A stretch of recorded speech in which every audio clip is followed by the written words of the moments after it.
There are a number of benefits that are available to injured employees when they are hurt in Illinois that are available to them under the Workers' Compensation Act.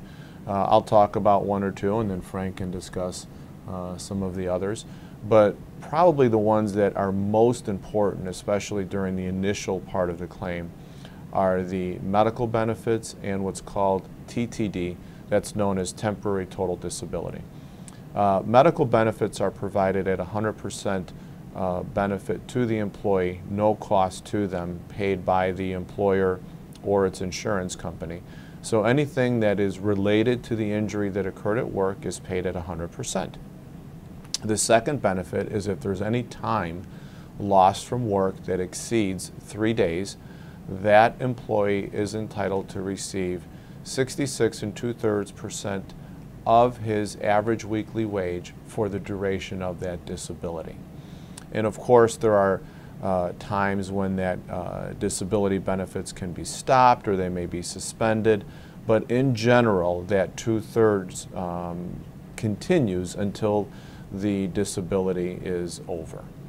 And then there's what's called permanent partial disability, and I think, Frank, you can discuss that one.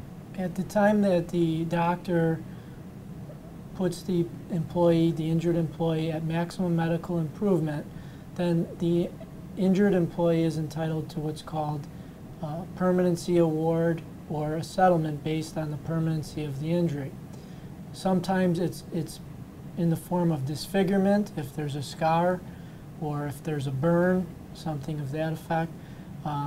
But usually it's a percentage loss of use of the body part that was injured.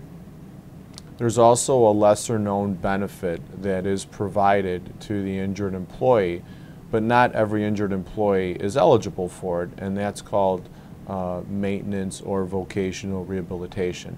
So depending on whether or not that injured employee can return to the pre-injury duty, if they cannot, then the employer is required to retrain them or rehabilitate them for a new type of job.